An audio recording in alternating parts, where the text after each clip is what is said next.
Ladies and gentlemen, welcome to another fantastic episode of The Left Wing. I am TJ Whitehead, powers taken, not given, joined as always by John Cooper Paz of Counterpoint Politics. How are you doing today, my friend?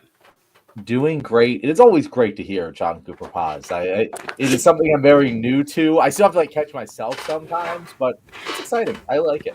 But Yeah, I'm feeling better today than I was on Tuesday when we spoke, TJ.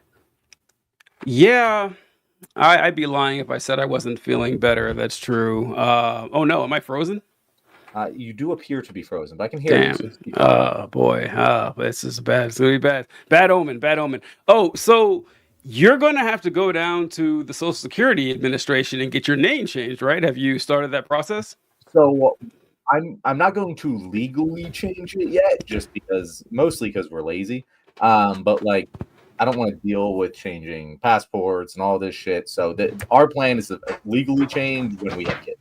Because until then, Oh boy. you guys.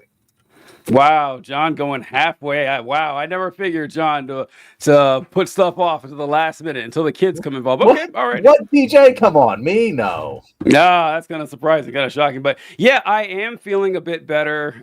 There's just so much to go over, and I didn't get a chance to load the clips that I wanted. But what do we want to start with first? We'll be joined later on in the show. I keep freezing. I'm sorry. My computer's been giving me a ton of problems all day today.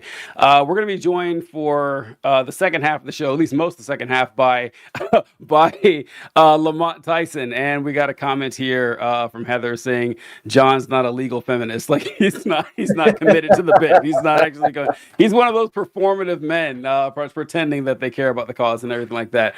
But yeah, we'll be joined by Lamont later on in the episode. John, what should we start off with today?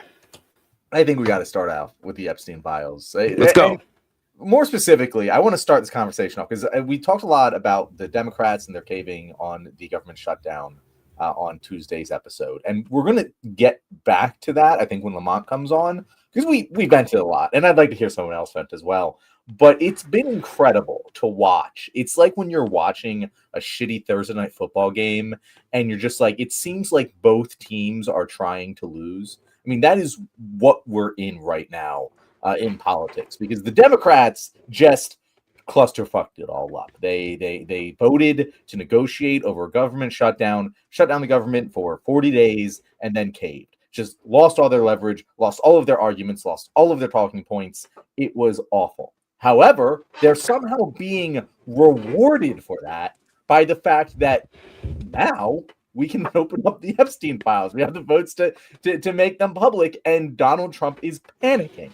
And I remember, TJ, when we were talking about this last week, we were like, it's kind of weird that Donald Trump is wanting to nuke the filibuster in order to open the government back up, because once the government opens back up, now they're going to have to release the Epstein files. He must have a plan. If he's this confident, he must have some plan for what's going to happen when that. No, he didn't. It seems like he didn't even consider this as a possibility when the government reopened, that this would be back in the news again. And you know what? Thank God he's incompetent, because we're having an incompetence off in the U.S. government right now, TJ. It's none of it makes a lot of sense to me. Although I can see, like, so if you're Donald Trump, right, and the government is shut down, and you're thinking, okay, this is going to give me a reprieve from the Epstein stuff. That's good. But everything else in your presidency is collapsing.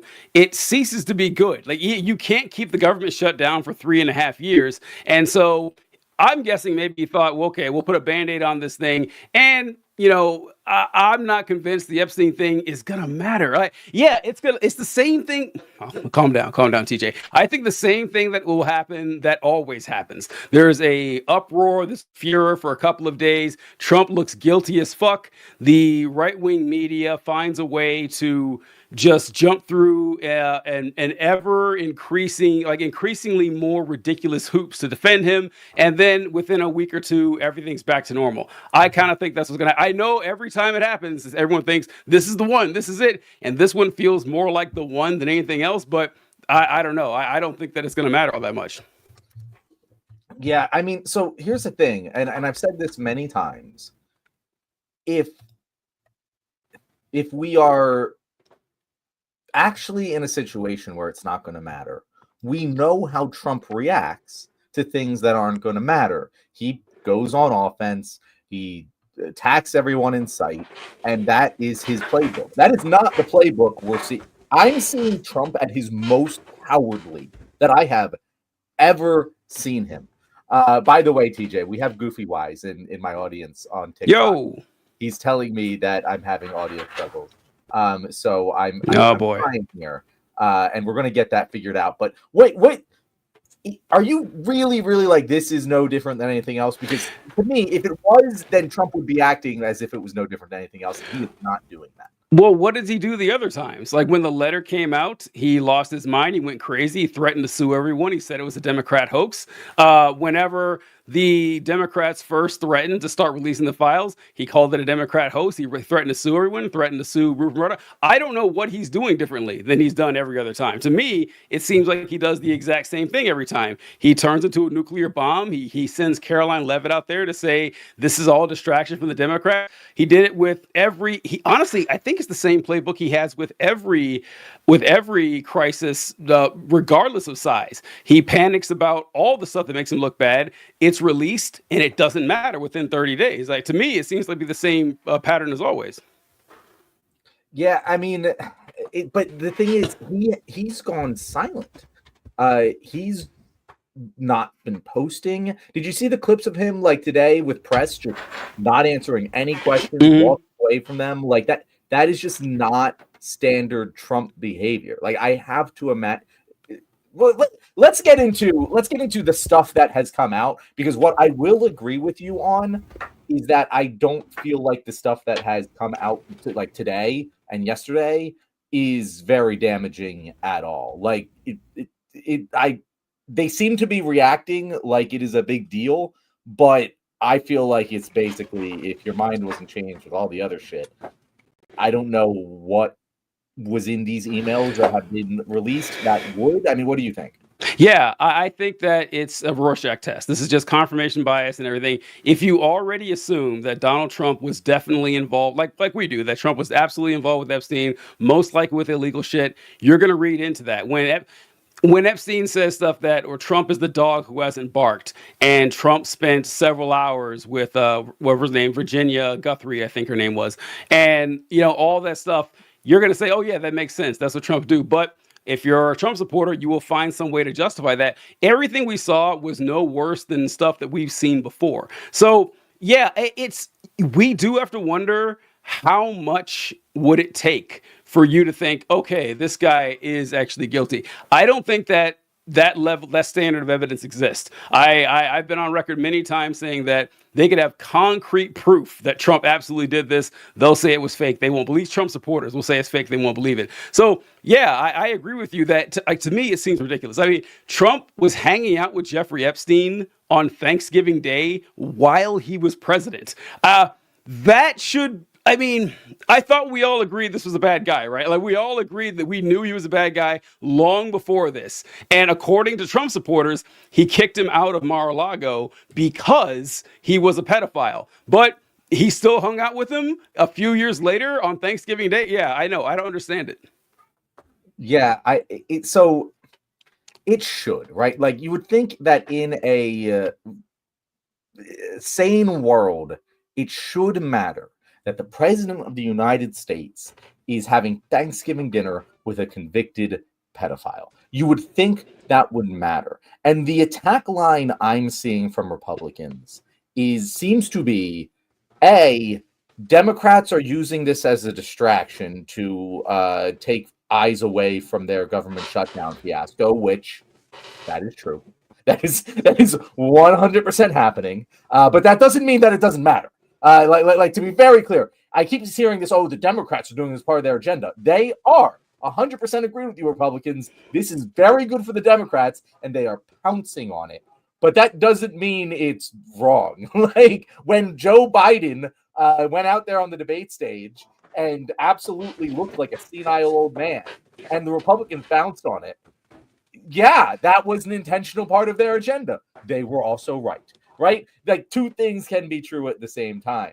The other thing I keep hearing is, oh, well, this doesn't prove anything. And that is true. Like this is an email from Epstein saying that Donald Trump was at Thanksgiving in 2017. 17, yeah.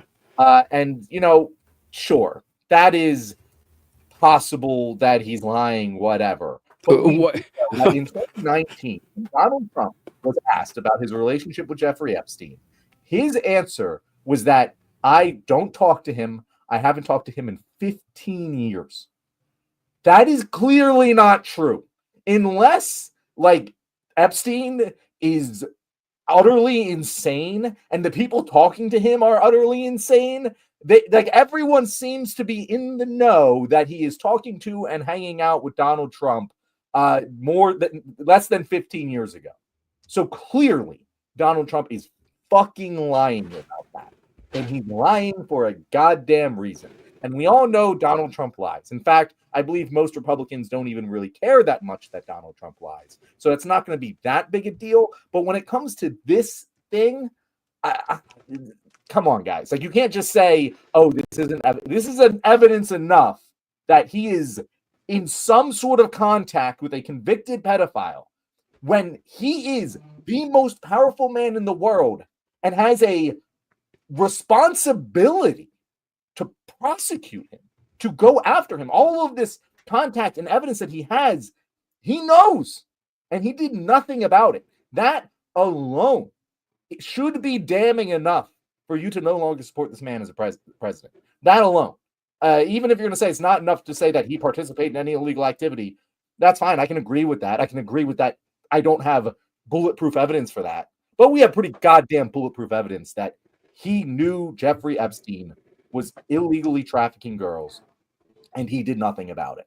Which I know it won't, change too many minds, but he is underwater. Like, we're pulling him out today, DJ. 55% of Republicans disapprove of his handling of the Epstein files.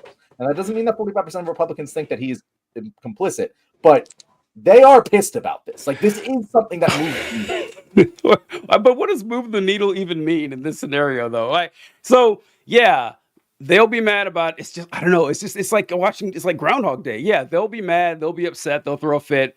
Will they stop supporting him? Like, this was similar to when the letter came out, or every time Trump blocks the release of the files or anything like that. Republicans get mad. They say, "Oh, this isn't cool. We'll see." Influencers, maybe, like today, it's the same thing. Tim Pool was saying, "Yeah, this is kind of weird. It's kind of strange," but I bet if they do a poll next week, what's the Republican support of Trump? It'll still be in the 90s. It'll still be through, and Trump's going to be president for 3.5 more years. He's not going anywhere. So, like, them being mad about this can only last so long, right? I mean, the Republican Party, I'm assuming they're going to lose the midterms anyway. Maybe they may lose more because of this. That might be an actual effect of this. That the midterms may go even worse. But Trump is going to be fine. I think he's going to be absolutely fine. I mean, I don't know what else could happen to him. So before I respond to that, TJ, I just want to say we have a lot of people in our audience now because we are able to stream vertically, and I didn't know that was the fucking. Didn't know it was an option. Yeah. Thank you guys for being here. Just so you know, we stream every Tuesday and Thursday at 6:35 EST. This is the Left Wing. We talk about left-wing politics. We also do movie reviews and all that sort of stuff. So we will try and get to some comments here throughout the show. But that is typically our Tuesday show. So if you want to interact with us, definitely come on Tuesdays at 6:30 EST. But yeah, TJ. So here's the biggest argument against the idea that this isn't anything is that Republicans are defecting on this. Like, Donald Trump is calling up Nancy Mace and saying, "Yo, take your name off the discharge petition," and she is saying, "No, I'm not going to do it." And we've now had more Republicans say that they're voting yes on the discharge petition, and there was reporting going on that many Republicans, if this goes to a floor vote, are going to vote yes, let's release the Epstein files. And that is in a way that we have not seen. Republicans break en masse with Donald Trump over anything. And the fact that even just the fact that that is happening is a significant change in the status quo. We have not seen that happen in years. and shit. Like, it just kind of depends how goddamn damning it is, I think, TJ. Well, yeah, I never trust anonymous reporting that Republicans are going to break ranks. I don't trust that at all. I'll believe it when I see it. I get with Republicans. Actually the only time I've seen Republicans in mass break rank against Trump was with the filibuster. That's the only time I've seen any Republican stand up Trump for any reason. And he was still today. I think it was today where he said, I'm reiterating the fact that we need to get rid of the filibuster. Kind of odd to try to keep dying on that hill or everything. I don't know. I'd like to see it. It is entertaining for me to watch Republicans try to defend this in some way. Because, look, you can think Trump was innocent up to a certain point. Let's say, what would it take? That's the question you should ask them. What exactly would it take for you to think, okay, wow, maybe there is something up here with Trump. Maybe he did do something illegal. Him hanging out with Epstein. And all of this stuff can't be fake. It's kind of like with the birthday card that he wrote in, that this was taken from evidence years ago, long before Trump even considered running for president, and they pulled the card. Oh no, it's fake. That's a hoax. The emails that Epstein sent, they were to other people. They were like to Ghislaine Maxwell and other people. Why would he lie to them years ago about Trump being there? None of it makes any sense, but it doesn't matter because it's a Democrat hoax. Oh, and I'm glad you brought this up, to distract from the government shutdown shenanigans. Maybe not. I mean, I could see that happening, but I think I saw you post something on Threads about this. I am on Threads now, folks. I haven't done anything on it. But yes, I hopped on Threads, but I didn't post anything. But I did see that you commented. You said something like, what's with them with the slow drip of information, like they're teasing a movie or something. I agree. I am so sick and fucking tired of this. Like, why do we have 20,000 documents or emails released today? Where were these? What was so goddamn important about these that they couldn't be released earlier? And this is another question for Republicans out there. If you think Trump is totally innocent in this, why were these documents hidden in the first place? Why? Like, why weren't they released back in his big publicity stunt with the Epstein files, phase 1? Those emails were nowhere to be found. Now, of course, I know what they're thinking because they're conservatives. Their minds are fairly easy to read, but they'll say, well, Biden didn't release these either. Okay, great. Move on. Well, what do you want me to do about that? If you want to say that the Biden administration or some of the Democratic Party had something to hide, okay, all right, I'm with you. Now we're back. Why didn't Trump do it? I will gladly concede that. Will you concede the same thing? You fucking won't because you're cowards. No, look, someone actually commented, why didn't Biden release files? Just answered your question, moron. All right, John, I'm sorry. It's very funny because, like, that is a very valid question. I actually posted today on Threads. I said, if the Epstein files prove Trump's guilt, why didn't Biden cover them up? Republicans need to understand that this is a whataboutism and is in no way a substantive defense of Donald Trump. Democrats need to understand that this is an extremely valid critique of Biden, and we should also be demanding an answer to this question. And like, that's the thing. It's just like, I agree. Like, Republicans, you want to say, why didn't Biden release this? You want to talk about that? I will talk all fucking day with you about that, bro. Yep. We will pounce on Biden. He fucked this up. Like, he did 100%. It is a big black mark on him, of many black marks. We'll agree with you on that. Why didn't he do it? My guess is the same as yours, because he or his rich and powerful friends are implicated in this as well, and that is why he covered it up. Can we agree on that? Cool. Okay, so why is Trump doing the same goddamn thing? It's the same thing. And if you think Biden was covering it up for that reason, because you think he's on the list and you think he's implicated, or Clinton's implicated, he couldn't do it, I agree with you. So then why ain't Trump doing it, bro? Why ain't Trump doing it? If all of these Democrats, if he hates Joe Biden more than anything in the world, he lives to shit on Joe Biden. You think that he has some evidence that doesn't incriminate him, but incriminates Joe Biden, incriminates Bill Clinton, and he's like holding on to it for what reason? There is no, like, I'm beyond even an idea of what the plausible explanation is for him continuing to do this. But I'm also beyond an idea why everyone seems to be like okay with that, or at least not the half of Republicans seem to be okay with how he's handling this. Like, even if he was on the other foot, I would be furious. Because they're in a cult. Like, I mean, I know it's kind of trite and everything to say, but Trump can literally do nothing wrong. And I can't speak for a certain segment of the MAGA group. I can speak for the right-wing conservative Christian evangelical group. I can speak for what they're thinking. And they know Trump is a bad guy for the most part. Like, they know that Trump is not someone that they would want their sons to grow up to be like. They probably wouldn't want their daughter to marry someone like Donald Trump. Marrying Donald Trump, yes, they would be okay with that. But marrying someone like Trump, they probably wouldn't like. But Trump to them is like the terrible swift sword of God. That is how they see Trump. They see Trump. You'll hear them often refer to Trump as a King David type figure, like someone who's deeply flawed but gets the job done. And that it's because like their morality, however flimsy, or their concept of right and wrong or good and evil, that gets tossed out the window in exchange for political power mighty fast. They will give up anything to gain more political power. So if voting and supporting an adulterer with 5 kids, with 3 different women, blasphemer, like just like the worst person that you could possibly imagine, means that you can get abortion taken away, that you can, brutalize minorities and immigrants, they will vote for it every time. Like that means more to them than anything. So they will vote for a pedophile if it means that they can get their political will accomplished. They will ride this wave as long as they possibly can, and that's why I know they're not stopping anytime soon. People don't understand what this cult is like, what these folks are actually like.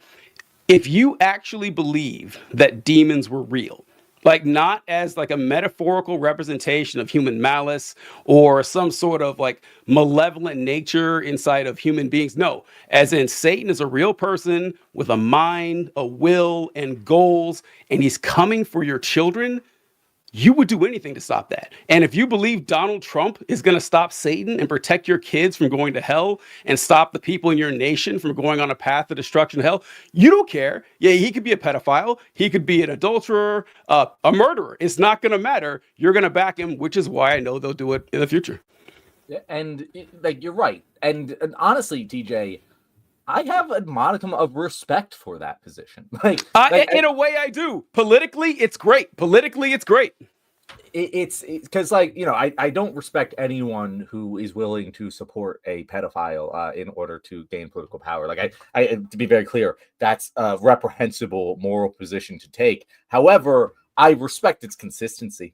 Yeah, I respect that. Like, that's a reason to support a pedophile. Like, it's a reason of like, hey, there's a bigger goal here that I'm trying to accomplish, and I'm going to let the ends justify the means. I disagree that your ends justify any means. In fact, I think your ends are fucking awful. But at least I get the reasoning there. What shocked me, TJ? What shocked me? I read that thread earlier, and I had people defending Joe Biden in my fucking comments. Well, I'm not shocked, actually. Yeah. I'm not shocked. Let's hear it. Shocked is a strong word. But like, it was like, they were like, oh yeah, he couldn't release the files because they were sealed. There was a prosecution going on.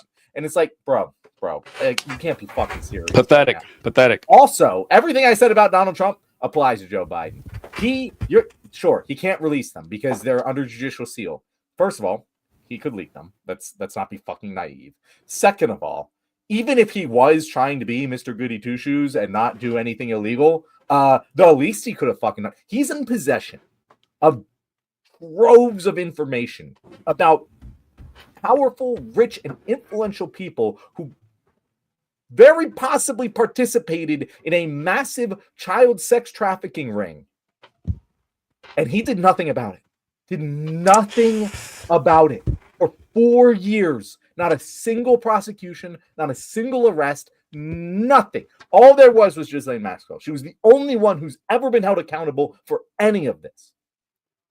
That's fucking awful, guys. Like, we cannot sit here as people on the left and be on a high horse about this Epstein file shit if you don't give Biden the same fucking shit you're giving Trump for withholding this information and not prosecuting the people who are on this list. You cannot have it both ways. It has to either be all of this is a hoax or all of this is real, and we should be doing everything we can to prosecute every single person that we have any information on related to Jeffrey Epstein. That's the only two possibilities. I've seen a lot of people in the comments like, oh, well, Clinton's on the list, Obama's on the list. Good. Anyone on the list, Let them fucking have their day in court, and if found guilty, rot in jail for as long as humanly possible. Because TJ, this might come as a surprise to you, but fuck pedophiles. That's a fuck them. Fuck them. That's I'm fine with having fucking retributive justice on pedophiles. I'm okay with that. They can rot in prison. That's okay. I don't need to rehabilitate them. That's fine with me. I will. That is moral hypocrisy, but I'm okay with it. Yeah, it's perfectly fine. It is. I was going to mention earlier that I've seen sparse mentions of Bill Clinton in these files so far. I know that he was on the flight logs and everything, but I've seen way more of Trump than Clinton. But I wouldn't care either way. It's funny. It's funny because Clinton was such a long time ago. It's weird to because so it makes sense if someone like my age or older, like people who actually remember Bill Clinton, if folks like that was like, oh wow, I bet you guys really worried about Clinton. I mean, your average American is not 65 years old or something. Like they barely remember Bill Clinton at all. And the thinking that the Democratic Party is still, I will say, yeah, the big D Democratic Party, they still trot Clinton out for some reason and everything. But your rank and file Democrat voter does not really care. In fact, there's a negative connotation of Bill Clinton because he was also a rapist, which is why we're fine if he gets punished. Like no one, no, but we certainly don't care either way. It's just weird seeing the wagons being circled around this guy, but I do get why. Yeah, no, it's very weird. I'm still seeing comments like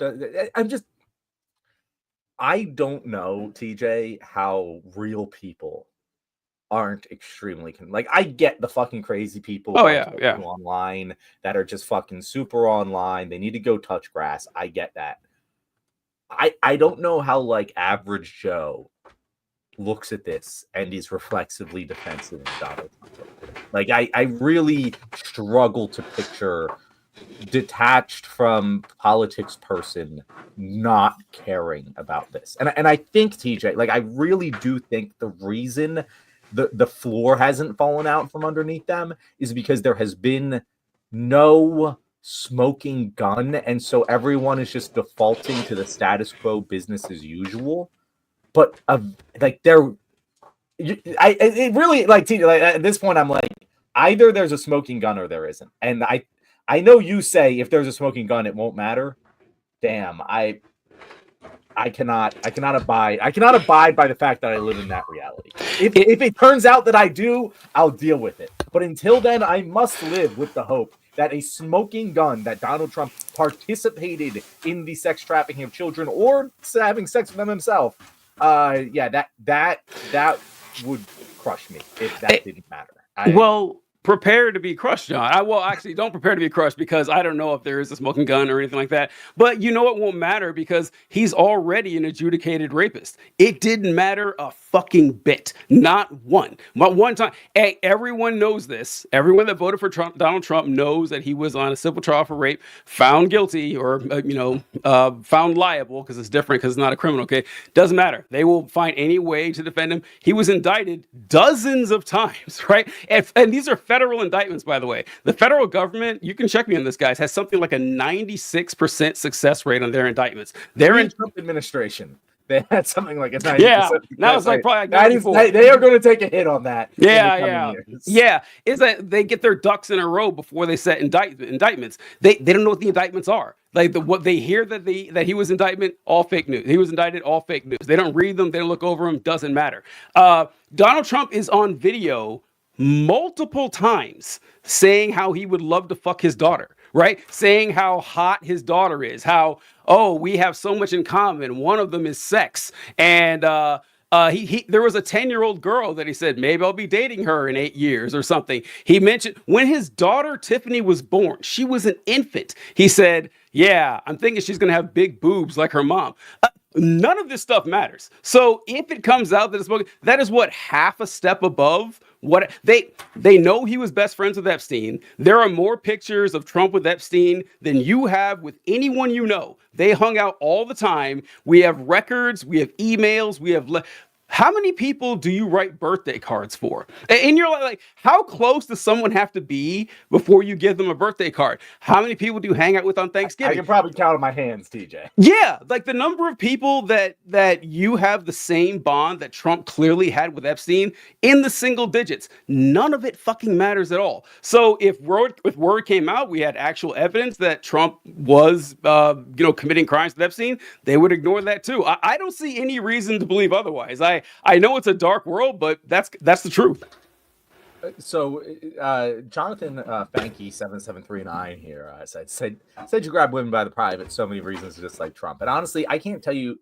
It is upsetting how many times I think back to that moment, and really, that should have been the moment. Like the biggest argument in your defense right now is that, yeah, if people gave a shit, if people actually gave a shit about any of this, about sex crimes, about assaulting women, about any of this, they would have cared at that moment. That would have been the end of it for Donald Trump, because he admitted on tape to sexually assaulting women. And what we ended up getting was half the country saying, no, it's not sexual assault to grab women by the pussy without their consent, because look, he said they let him do it. They didn't say no, therefore it's okay.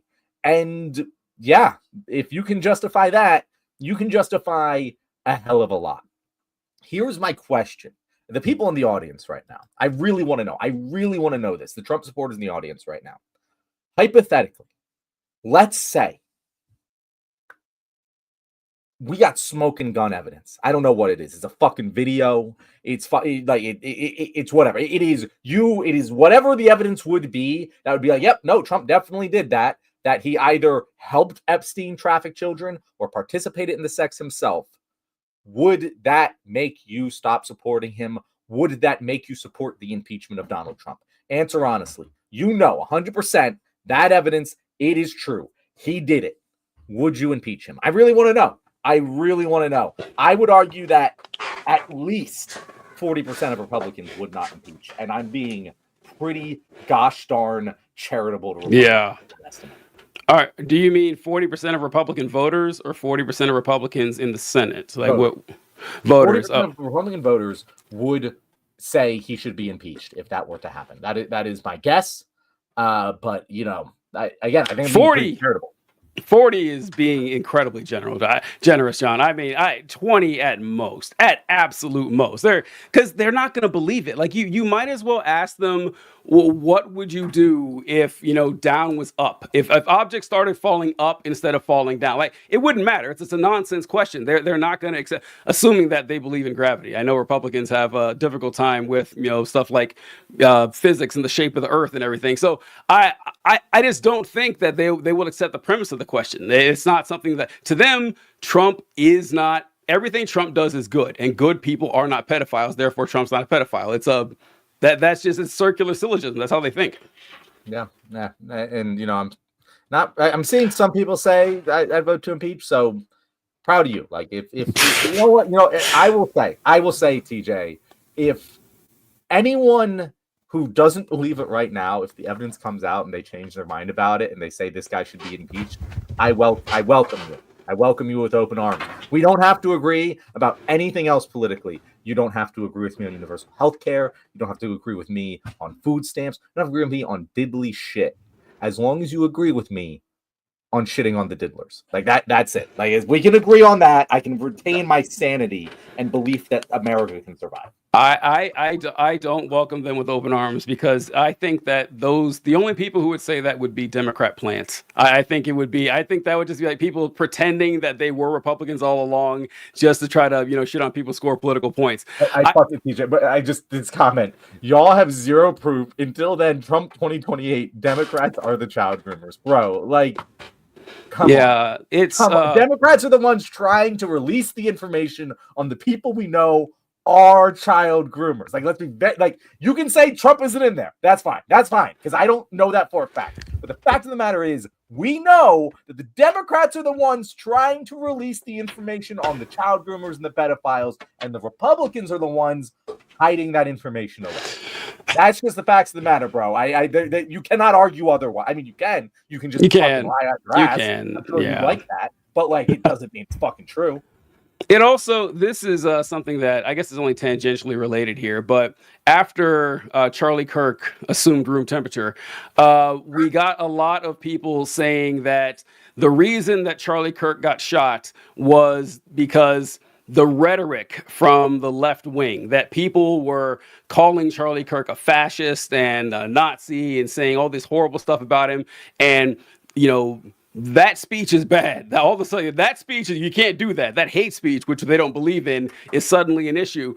And it's an absurd thing to say because read any Trump speech. Like read what Trump says about Democrats Democrats, leftists every single day, calling them fascist one. Like that was funny. The fascist, Trump is called the left fascist hundreds of times, saying that they were, you know, a harm to society, that they're enemies of the nation, they're going to destroy the state. But your average, everyday garden variety conservative, they say that because we believe that the parents of children get to decide the medical treatment, like the treatment for children should be left up to the parents, the patient, and their doctor, and their psychological counselor. The state shouldn't be getting involved in that.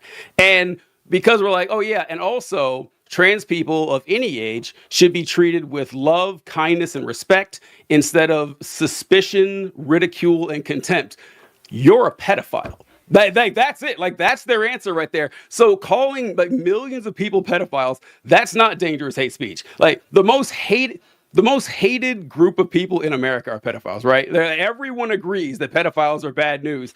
And that's what they call us on a day-to-day basis. I bet we've been called it hundreds of times in the comments today. Doesn't seem to matter. Right? It doesn't seem to matter. So yeah, I know the hypocrisy burning doesn't make any sense, or it doesn't matter at all in discourse, but I just wanted to bring that up. Also, John, I don't know what you have pulled up here, but I wanted to show this clip real quick because it's going to be indicative of one of the plays in the playbook that Republicans are going to use. It's so funny. I was just you got it. Okay, great. Okay. Well, so there's two clips here. All right. So okay. I have one here. This is I can't remember her name. It's like Bakr Sundar or something. I can't remember her. I can't remember how to pronounce her name. But she's actually saying that Jeffrey Epstein did not have a pedophile ring like we all thought before. So let's hear this. We have not seen some slew of young women come forward to say, me too, on Donald Trump molesting them or having paid for sex with them when they were barely legal or otherwise. It just hasn't happened. Yeah, in fact, at that same press conference, the lawyer for a group of the women actually said Jeffrey Epstein would prey upon women when they were underage, true and disgusting and horrible. And then the lawyer said, and when they came of age and he was no longer interested in them, he would then pass them on. So there was no pedophilia ring. There was a pedophile who did unspeakable things to vulnerable girls, and then they would age out of Jeffrey Epstein's pedophilic interests, at which point he would then start to pass them around to his friends, meaning that there were not actual crimes committed by anybody beyond. There's no pedophile ring. There's a pedophile and then a bunch of friends who were getting massages at that point from women who were no longer underage. This is from the lawyer at that press conference. So I think that kind of dispels a lot of the salaciousness of the story. People are like, where is the justice for the victims? The justice is one of the people who did unspeakable things to them died in prison, and the other one is still in prison. So they got their justice. And the whole ring idea, I think, has been wildly blown out of proportion for these political reasons. I don't know about John, I counted 4 distinct times right there. She said that there is no pedophile ring. This is gonna be one of the talking points used by the right. I guarantee it. Very quick. We talked about this before, that eventually they're gonna have to pivot to, well, maybe Jeffrey Epstein wasn't as bad as we thought. It's one of the only ways out on this. Had you seen that before? Okay, so I thought you were pulling up something else. I have that one too. Okay, I know what you're talking about. Okay. because we will watch that one next. But I had not heard that one. Do you know who that woman was? She's on CNN. There's a show on CNN where it's like 6 people at a round table and they're jaw jacking back and forth. That fucking show. I'm positive. Like I recognize her name. Yeah, With, like, Batya Ungar Sargon. There's At the least black lady who's like the host of it. yes, yeah. At least whatever. I don't remember. Yes, guy. The smug Republican guy. Yeah, there's the blonde guy. Yeah, I don't know if maybe she's not a regular on that show, but I've seen her on the show multiple times. But yeah, so that's her. So, I want to break that down for a second, TJ, because let's go. That's great. This is the actual argument that she just made. I just want to make it very clear. There is no pedophile ring, right? Jeffrey Epstein is acquiring these young girls. Scott Jennings, there you go. Is acquiring these young girls and then illegally fucking them, right? Let's all agree that's bad. We all agree it's bad that Jeffrey Epstein had sex with these underage girls. However, the moment they turned 18, he passed them on to his friends. What the fuck do you mean by that? What do you mean he passed them on? That's not how consensual sexual relationships work. She literally said, there's no crime committed because they're over the... Even if I were to believe this is true, even if I were to believe that not a single person who ever went to Epstein's Island ever had sex with an underage girl and only had sex with girls who turned 18 already, that's still very fucking illegal, bro. That's still morally horrendous, bro. How do you think that's okay? And here, I hate to say this, but hearing that coming from a woman is just like extra milk curdling. It's like, come on, really? For men, it's like you never have worried about being in this position. You're a total fucking asshole. But I don't know. Sometimes it's hard for people to picture themselves in other people's shoes. But you did one of them, girl. What? How do you think that's okay? Also, it's a strange defense saying that. So this is all about Trump, obviously. That's why this full court press is being put on right here. That they're saying, no, you don't understand. Donald Trump wasn't a pedophile. His good buddy, Jeffrey Epstein, was a pedophile. And once he got done with the girls and they aged out, Trump just took part in this sex ring that he had. That's the defense. That's going to be one of the last ditch measures they're going to have here. That look. It's not illegal to have sex with your buddy's friends who are 20-year-old women. Yeah, it's going to be okay. It's just kind of strange. I don't know. It's kind of funny to watch all this. But okay. Before you go to the next clip, I just have to say it reminds me of the Key and Peele sketch with the 3 pumps. Right, where it's like you do 2 pumps, that's okay. Yeah. Third pump, that's a flag. You fuck a 17-year-old and 364-day-old sex slave. That's bad. That you shouldn't do. But 365-day-old sex slave, totally okay. We're cool with that as the Republican Party. It's funny you mentioned that, John. Oh no, I can't get the clip running here. About age of consent and when it is and when it is not okay by law to have sex with someone. For Epstein, I've said this before, but good host who knows how to segue. Yeah, excellent segue. All right. So this is from the same show. This is from Megyn Kelly's show, and this is from Megyn Kelly herself. And she's going to be discussing the fact that, hey, maybe we've been too hard on Jeffrey Epstein. Maybe we've just taken things a little bit too far by calling this guy a pedophile all these years. Let's see what she's got to say. As for Epstein, I've said this before, but just as a reminder, I do know somebody very, very close to this case who is in a position to know virtually everything. Not everything, but virtually everything. And this person has told me from the start, years and years ago, that Jeffrey Epstein, in this person's view, was not a pedophile. This is this person's view, who was there for a lot of this, but that he was into the barely legal type. Like he liked 15-year-old girls. And I realize this is disgusting. I'm definitely not trying to make an excuse for this. Can I just interject something right there, John? That part where she says he was into barely legal girls, and then she cites 15-year-olds. I don't think that's barely legal in any state. I'm pretty sure. Nope. Yeah, pretty sure that's a crime everywhere you go. The word barely is really carrying a lot of weight there. Like he liked 15-year-old girls. and I realize this is disgusting. I'm definitely not trying to make an excuse for this. I'm just giving you facts. It sounds like she's trying to make excuses for it, John. I'm just going to guess it. It sounds a lot pretty similar to that to me. That he wasn't into like 8-year-olds, but he liked the very young teen types that could pass for even younger than they were, but would look legal to a passerby.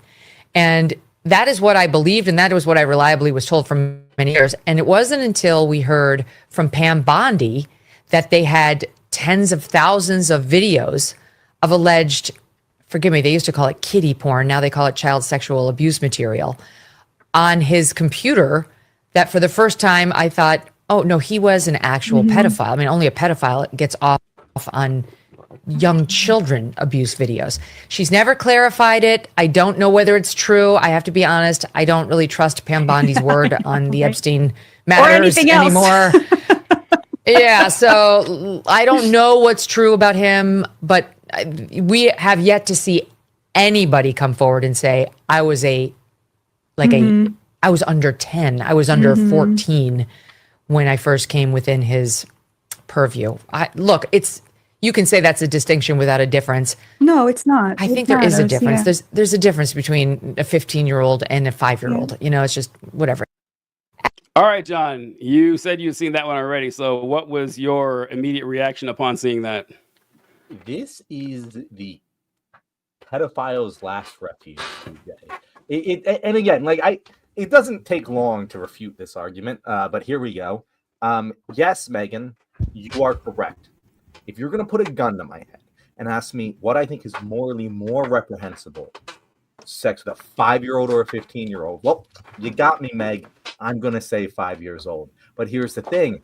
I'm not going to make that argument in any context where it might ever sound like I am defending having sex with a 15-year-old. There's no reason to say that because, Meg, no one disagrees with that stance. No one's out here going like, I thought Jeffrey Epstein was bad because he was having sex with 5-year-olds. But when it turned out he's having sex with 15-year-olds, that's going to change my opinion of him. No one's fucking saying that, Meg. No one. So why are you? What possible reason could you ever have, unless you are teaching legal courses on this matter, would you ever have to make that distinction? It doesn't fucking matter. To act like it could matter can only serve to defend people who fuck 15-year-olds. That's the only reason it would ever matter to make that argument. And that's a really fucking bad reason, Meg. I'm sorry. It doesn't matter how many times you tell me it's disgusting and you don't, mean to defend. You're defending. That's what you're doing. Yeah, we kind of all knew it would eventually come to this juncture that we would get to they're adolescent, so technically it's not pedophilia, it's a phebophilia. We all knew that was coming, just because you hear that from libertarians all the time, But the problem with that, like you said, John, was there's two main problems. One, it's still illegal either way. And listen, I know this is going to upset people because, a lot of folks have their minds got locked in these boxes, but words don't have definite meanings or meanings that don't change. Words have usages, right? Any word you're using right now probably meant something else 100 or 200 years ago. They shift and they evolve. And words have clinical uses or academic uses, but they also have colloquial uses. And colloquial uses is what we're mainly concerned with. If you're writing a research paper or a medical journal or a law, yeah, it's really important that you use the actual specificity with your terms, but we're a lot more loose with that with everyday speech. And pedophile, while clinically may refer to a certain age group, pre-adolescent people, children, in colloquial use, it's just someone who sleeps with rapes underage children. That's what it means colloquially. No one was under the illusion, like John said, that Epstein had 3 and 4-year-olds in his at his island or anything like that. So going out of your way to make this distinction, as she put it perfectly, actually, that it was a distinction without a difference. It doesn't matter. It doesn't matter this at all, unless you're trying to run cover for someone. And, I don't know, folks, if you're going to go out of your way to, actually anyone, Jeffrey Epstein may be the last person you want to apply that to. Yeah.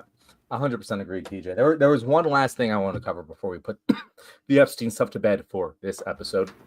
By the way, I'm sure there'll be plenty more to talk about here. Make sure to like and subscribe and John said the hit that bell thing. icon, Wow, because we're John going to go said the live every thing. Tuesday and Thursday, 6:35. That's what we do here. In fact, I did want to point out, Martin Luther said this has a total of 9 likes, slapping my ass off. So if anyone here is liking what we're saying right now, hit that like button to tell Martin Luther to go suck a dick, right?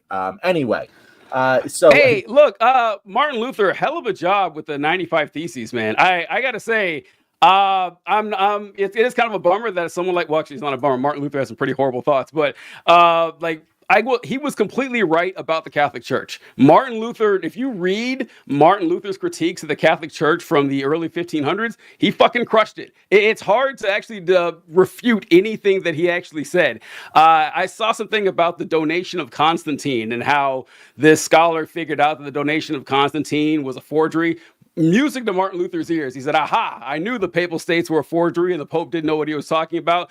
I will say, Martin Luther, not a big fan of your pamphlet on the Jews and their lies. That one, kind of racist-y to me. I didn't appreciate that one. Maybe if you had taken the anti-Semitism out of your reforms of the Catholic Church, I could stand you a little better. But hey, we'll get to you, man. 500 years. You figured you'd be smarter by now, but we'll see.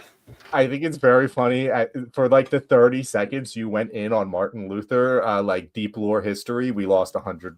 Hey, listen, if these folks aren't into it, fuck them, right? There's more where that came from.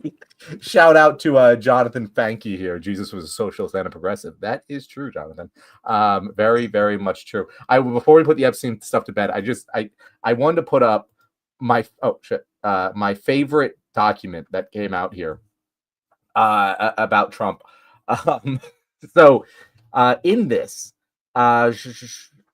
read the UzFeed regarding my airplane logs and Hawaiian tropic contest. Have them ask my houseman about Donald almost walking through the door, leaving his nose print on the glass as young women were swimming in the pool, and he was so focused he walked straight into the door. Fucking love it. Fucking love it. Like that, like you're telling me that Jeffrey Epstein made up this story of Donald Trump walking into a door because he was peeping on young girls in the swimming pool in 2015 for no fucking reason before he was even president. Yeah, buddy, I'm sure, bro. That was a fucking Democrat vote. That was my second favorite part of the email. The other one where Epstein was talking about Trump is where he mentioned that a piano fell on Donald Trump and he opened his mouth and there were piano keys where his teeth would normally be. That was even funnier. I thought that was great. That was some great stuff there by Epstein. You know, he mentioned something about birds flying in a circle around his head. It was, I don't know, great stuff, John. I really... I thought it was good when he painted the picture of a nude young girl on a brick wall and Donald Trump ran straight into it. But then Epstein was able to take her away and go through the fucking tunnel. It was great. That was also wonderful. Good stuff. I kind of love it. Yeah. I won't keep this going. I was going to say, oh yeah, he painted a fake tunnel and lured them there with birds. See, about three jokes is enough. We're good. We can just keep going on with this. All right, TJ. So that I think that's a good on Epstein. That was today. good stuff. That was fun. That was pretty enjoyable stuff. So I had recommended a topic to you that I rather uncharacteristically didn't even get my proper research in line for, but I wanted to discuss Ben Shapiro. And I don't know what. Oh, you got it. All right. I did. Will Ben Shapiro leave the right? I'm not going that far, but I'm sure you've seen this. Like Ben Shapiro is. I would mention how, but Charlie Kirk, years ago. If you look at Charlie Kirk's content, it wasn't nearly as acerbic as it was toward the end of his life. It was more normal mainstream conservatism, but he would get in beef, like fights with Nick Fuentes. And he realized that Nick Fuentes' wing of the conservative movement was growing, while his was rather stagnant. So Charlie Kirk resembled Nick Fuentes a lot more at the time of his death than he did 5 years ago. Ben Shapiro has not been taken in. He has not answered the siren's call of the Groypers. He's kind of stayed there, and he's starting to pay a price for it. Have you remember that, John? No, I 100% remember that. And in fact, so Ben Shapiro, we've always said, of the right-wing media pundits, whatever you want to call this generation, Ben Shapiro is our favorite. because he is actually kind of smart. Like, again, let's not take this too far, but I think you can. Ben Shapiro's a smart guy. I would never say he wasn't. Yeah, he's a smart guy. Yeah, he's intelligent. He knows how to fucking run that goddamn Daily Wire business. You know, they've had their snafus, but like what he has accomplished with the Daily Wire is bigger than anything besides Charlie Kirk. Like, Charlie Kirk was the only one who could say, "Hey, I built something bigger than you, Ben." And it's very interesting. So the thing that came out last week, did you hear about the text messages? I'm going to assume that's no. Oh shit! But you are muted, so I did not hear. No, which text between Ben Shapiro text messages? Yeah. So no, not Ben Shapiro text messages. But I'll add this to the stage here. But we have text messages that were leaked between Charlie Kirk and Candace Owens. Okay, yeah, I have seen those. Yeah. Yeah. So oh shit! I keep doing this, DJ. Oh, Lamont's here. There we go. Oh, Lamont's here. So we'll bring him in. Hey, Lamont, how you doing? I'm good. How about yourself? Doing good. Right. Doing good. So we were just discussing Ben Shapiro and the text messages that were unveiled between Charlie Kirk and Candace Owens. So I'm going to share this, and then we'll intro you and get your thoughts. But yeah, so new leaked text messages between Charlie Kirk and Candace Owens have shocked many online. The screenshots posted by AF Post on Twitter show that before his death, Kirk believed Ben Shapiro was trying to kill both his and Owens' careers as they got more famous. In the message, Candace Owens sent Charlie Kirk an article titled "Leak Ben Shapiro's Yaff." I don't even know what the fuck that is. Launched a smear campaign against Charlie Kirk and Candace Owens. Dangerous. Charlie Kirk replied with a laugh, and then Owens had become bigger than Ben, and that Ben Shapiro wanted her to punch down on him. Which is very funny to say about a short man like Ben Shapiro. But yeah, so Ben Shapiro was on the outs with Candace Owens. That I don't think anyone is, that's going to take anyone's surprise. Also on the outs with Charlie Kirk. And we also know Ben Shapiro has taken a stand against Tucker Carlson and Nick Fuentes. Ever since Tucker Carlson had Nick Fuentes on, he has been harshly critical of both of them. And all of this is to say, this is smart, I think, from Ben Shapiro, because I think Ben Shapiro might see the writing on the wall. He was anti-Trump. He was one of the last right-wing pundits to back Trump. He didn't do it until he realized that he had to. And I don't think he's ever liked Trump. And I think he's seeing the post-Trump future looking quite bad for the entire Republican Party. And he is distancing himself from the worst parts of it right now.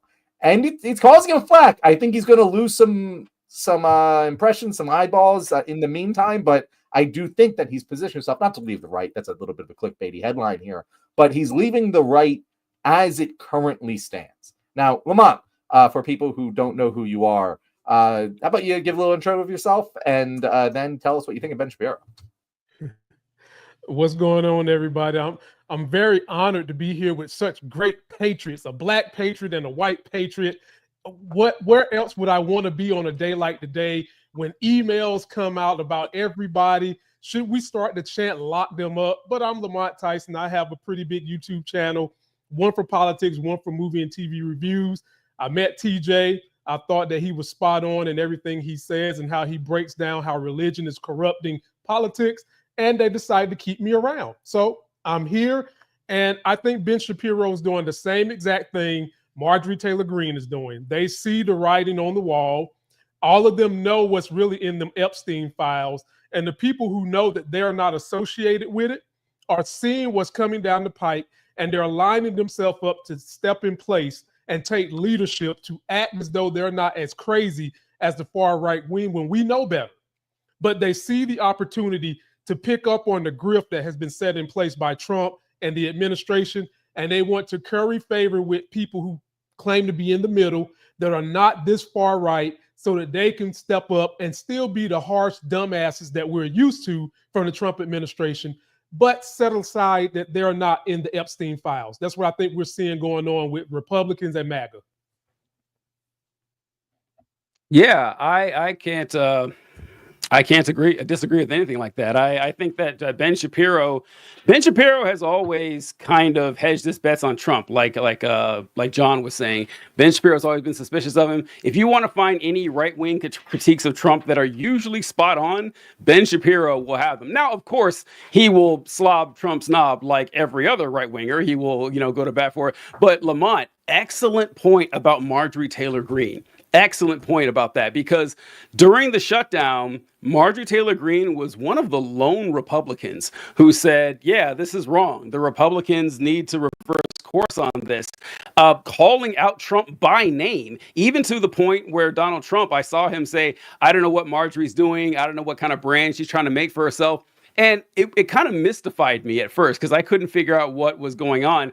But it's the only thing that makes any sense. That I just thought when you were talking, Lamont, that last time you were on the show, you and John were saying, or was it Elon? It was Elon or Epstein, something that you guys thought was a bigger thing than I did. I can't remember which one it was. But that even if the Epstein files do end up petering out and it doesn't, damage Trump like everyone hopes it will, the midterms are going to be up this time next year, and Trump is a lame duck. He's going to be. I know there's a Trump 2028 thing. He's not going to run. It's like the states, not enough states would put him on the ballot for it to be a viable option for him to run in the first place. It would hurt the Republican Party. So they know that Trump's time is up. His time is coming, and the Republican Party is going to have to move on to a post-MAGA identity sooner rather than later.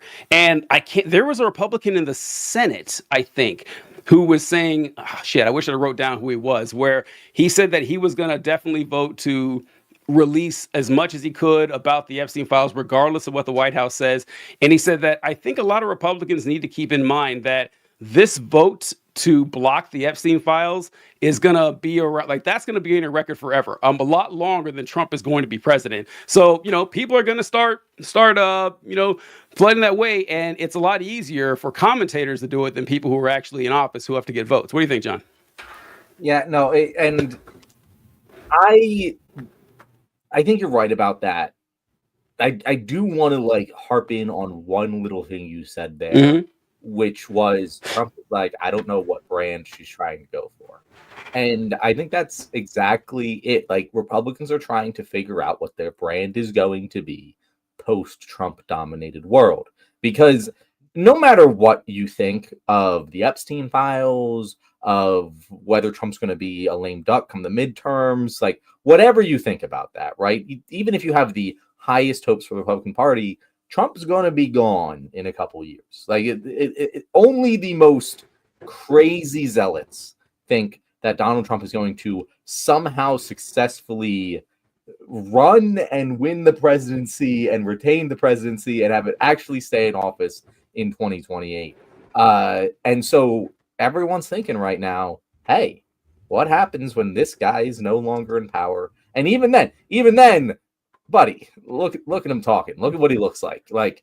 He's not long for this world. If he's still kicking a decade from now, I will be shocked. So anyone who doesn't plan on dying in the next 10 years has to start thinking about what their life looks like post-Trump. And we're starting to see some answers. We're starting to see the battle lines get drawn and early positioning being taken.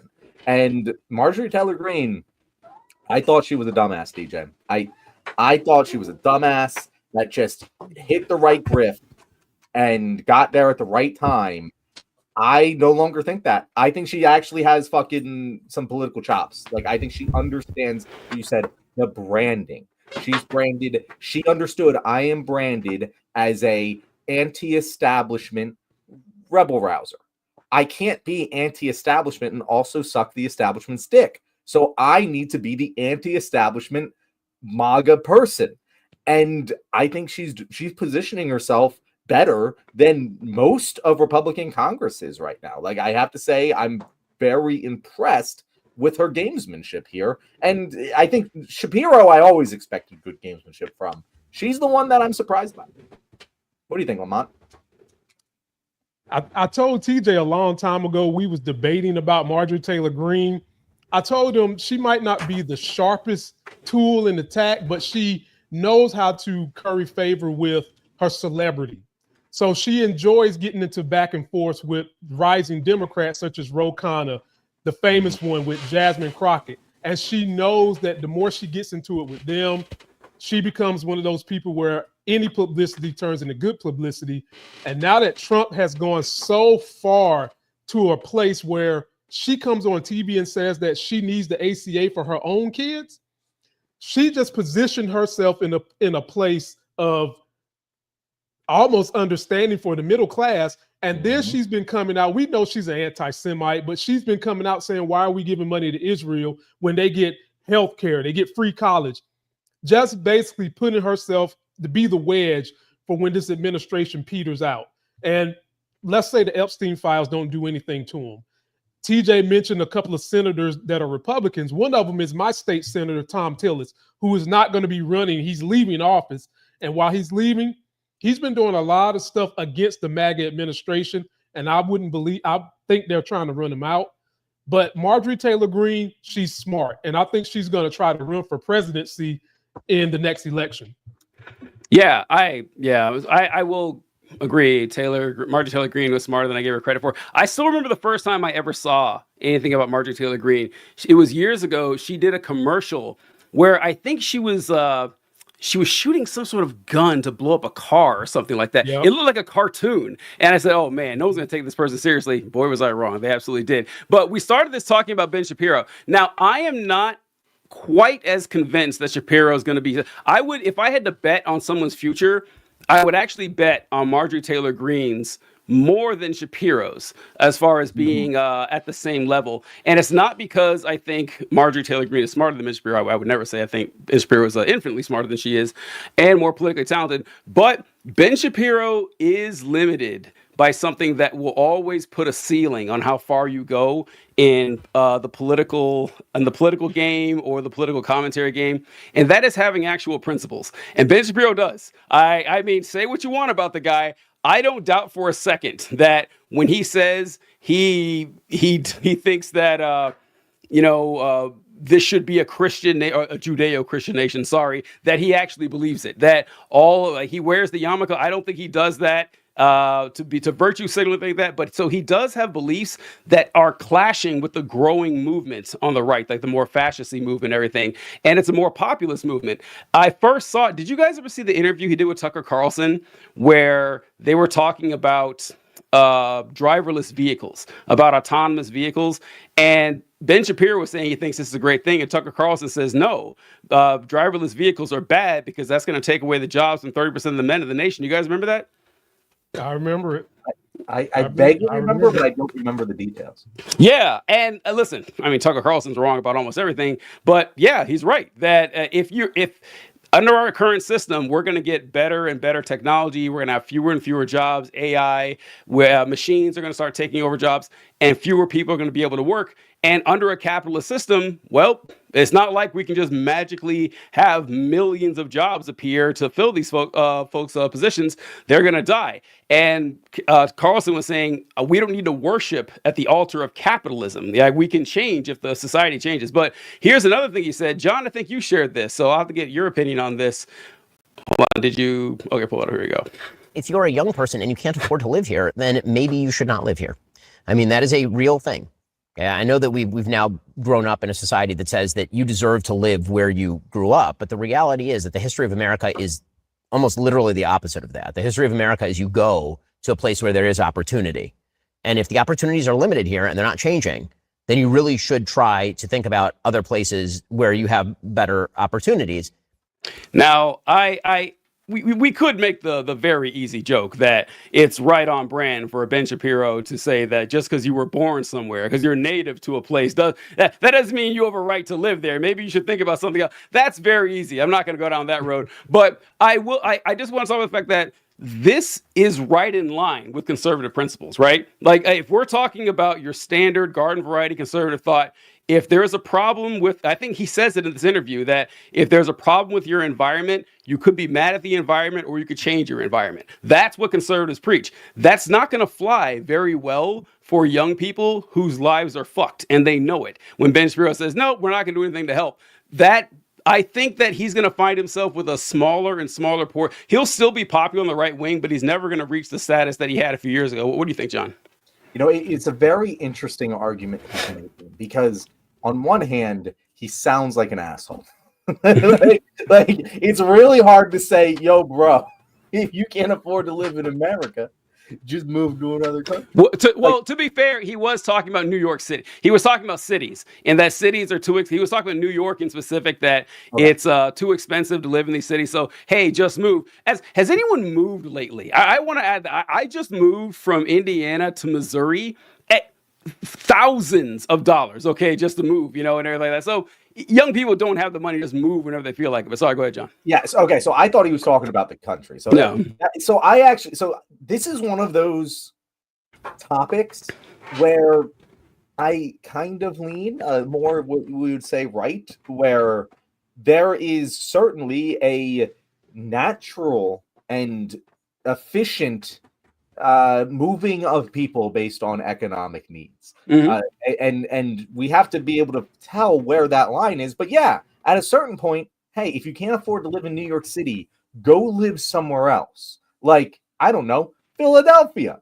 I lived in New York. It fucking sucked. I moved to Philadelphia. Everything's cheaper here. My life is better. And you know what? If I went and lived in fucking bumfuck Alabama, it would be much, much cheaper. Luckily, I can afford not to do that. But there are definitely people who are making their lives worse by choosing to live in a place where the cost of living is just too goddamn high for them. And TJ, you're right. It's hard to move. It's expensive to move.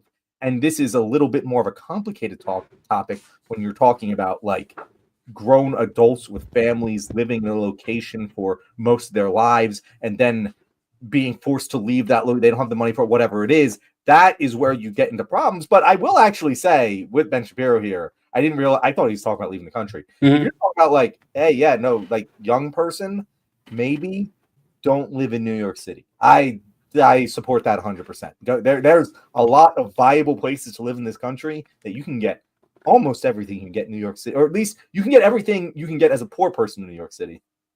And still have a very happy life. So I will actually say on this matter, I kind of agree with Ben. As much as you are correct, it does not jive. It's with the current conservative ideology. And it's like it doesn't have to be a feast or famine type of situation, right? Because I think what started I think they were talking about Mamdani. Someone correct me if I'm wrong on that, but I believe they're talking about that. And Mamdani was saying it's too expensive to live in New York. There are all these things that the city requires you to do to sell food there that are unnecessary. They don't stop people from exploiting you on your rent. There's lots of ways that big government and big business takes a lot of money from the average person. And Mamdani said maybe we should do something to stop that. And everybody's like, no, fuck you. No, how about nothing? How about we let the robber barons do whatever they want, and if you don't like it, you can leave. That, like you said, that's not going to fly very well. What do you think, Lamont? I'm in between on that, because if you were to tell my mom, who has no education, didn't get past 8th grade, had me when she was 19, to move from a place that's not that expensive and she still couldn't afford that, she would look at you side-eyed. And I think it's rich for Ben Shapiro to be telling people to do that when some people can't even afford to live where they're at, even if it's cheap.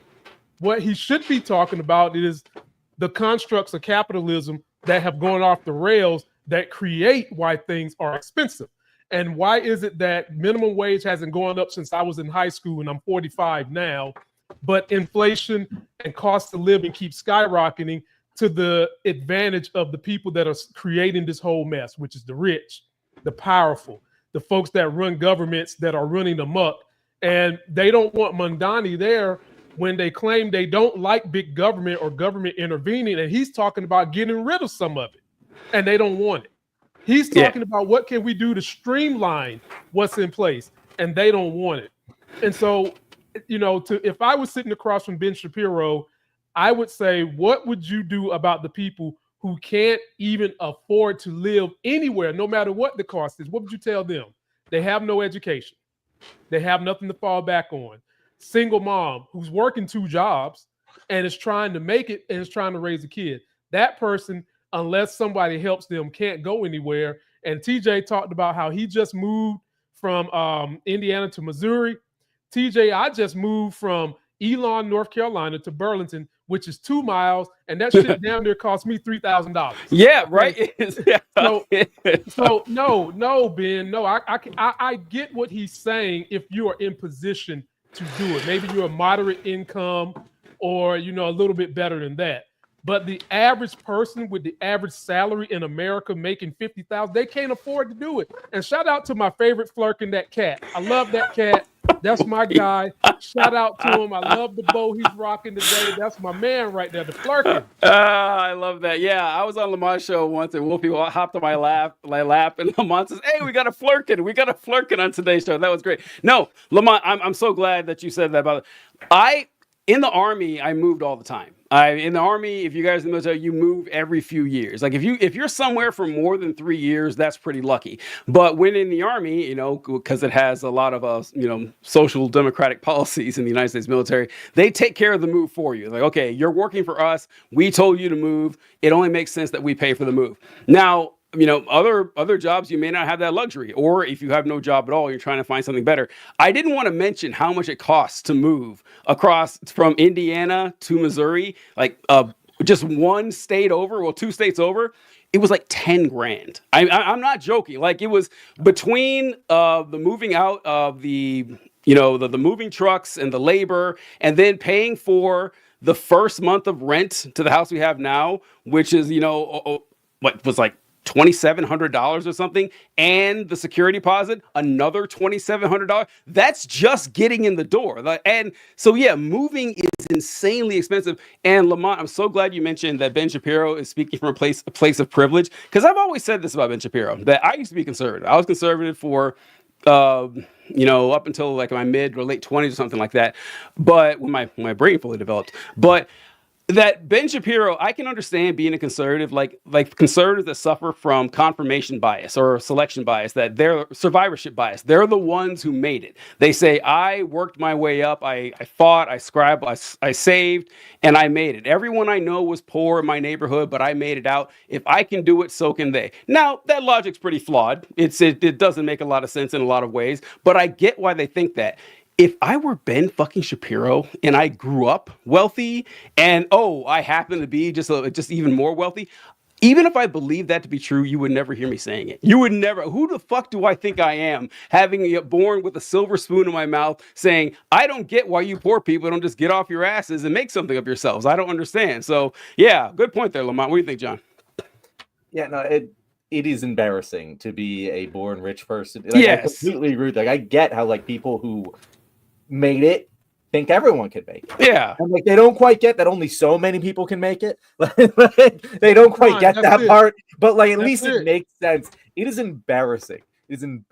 I was, as we often discuss on this show, was born to upper middle class rich kid here, folks.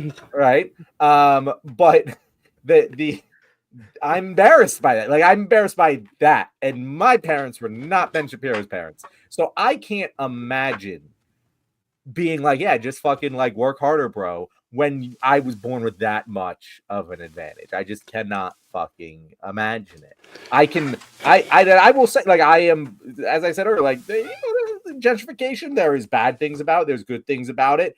I think that generally sometimes people describe something as gentrification when it's really just the natural movement of people. As long as you can take care of the people who are displaced, if you have systems in place, safety nets in place, that they're able to move to a different location that is just as good, if not better. That some of that has to happen in order to have economic mobility in your country. But the problem is when you take that to the extreme, when you take to if you can't afford it, just die then. That's the problem with that line of thought, which is kind of what Ben Shapiro was going down. So it's one of the places where I can see a lot of overlap with conservatives where I'm I get it. Free markets, free movement of people. I'm all for that shit. But you need to have safety nets for the people who are being displaced out of their homes through no fault of their own. It's not like the single mother of 4 is working any less hard and that's why she can't fucking afford her home. No, it's because of factors completely beyond her control we should, as a society, make sure that, you know, she's okay, so her kids are okay, so that they can grow up in a stable environment and not do all of the bad things that people do when they don't. And it always is cost effective to invest in people like that. And that's where the Ben Shapiro's of the world just fucking fall apart. Is they're like, survival of the fittest. Well, you know what? When you get survival of the fittest, you get people who survive by any means necessary, and we don't want that. No, it's like it really bothers me. It's really funny how conservatives and right wingers are a lot more likely to believe Darwinism is a liberal plot, that it's a fairy tale, that you know, the origin of the species and everything Darwin wrote, it's like, oh, it's nonsense, that evolution isn't real. But they believe in social Darwinism. They believe that, you know, in society, if you can't hack it, we should just pretty much leave you to die. You figure it out on your own. And it's funny because, like, why do you think human civilization exists in the first place? The only reason we bother with this whole society thing, the reason we bother building civilizations, is to make sure that life is as pleasant and as you know, fulfilling and safe for as many people as possible, even people who may be having a hard time contributing. That's why we're here, right? If we didn't want that, we could still be living in the African savannah, right? We could still just be living off the ground, living off the land, and sleeping in caves. But we don't do that. We say, no, we're going to take care of people. We're going to make sure everyone can maximize their human potential and do the best they can to succeed. And I can't believe, John and Lamont, we didn't mention probably the biggest reason that Shapiro is losing support from a lot of right wingers on the far right, and that's because they're anti-Semites, right? And like they right, yeah. So the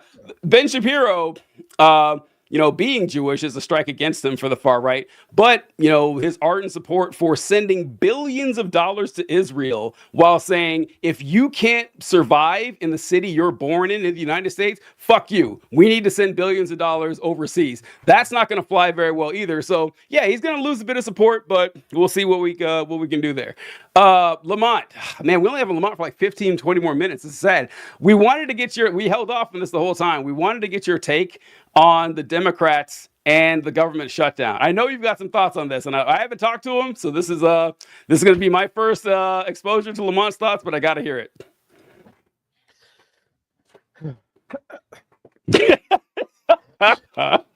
You held it down for 40 days.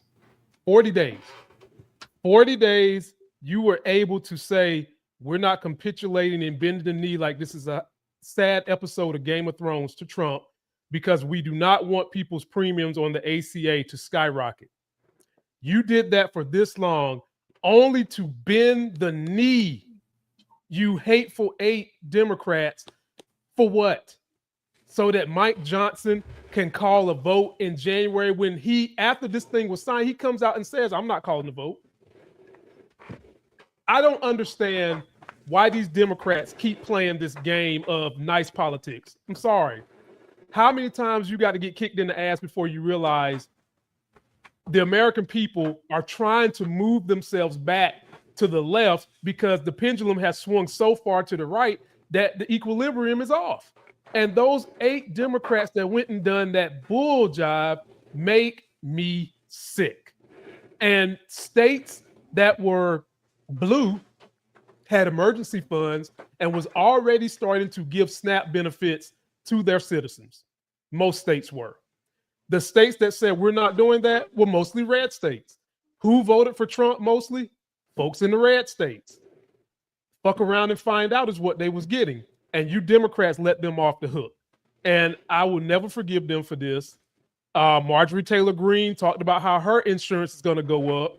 And it's a bad thing when Marjorie Taylor Greene is championing a cause that the Democratic tent pool should be championed more than 8 senators were able to do. I don't like that. I'm upset with that. These guys are always talking about we need to be in the middle. The Republicans are not playing a game in the middle. And you let us down. You let us off the hook. You just saw previous Tuesday, a lot of people came out for Mamdani, meaning they want progressive ideas. They want a populist progressive idea, and they want somebody that's going to stand up to what Trump and the administration is doing, and you fuckers cave. That's what I think about it. Lamont, why do you think they did it?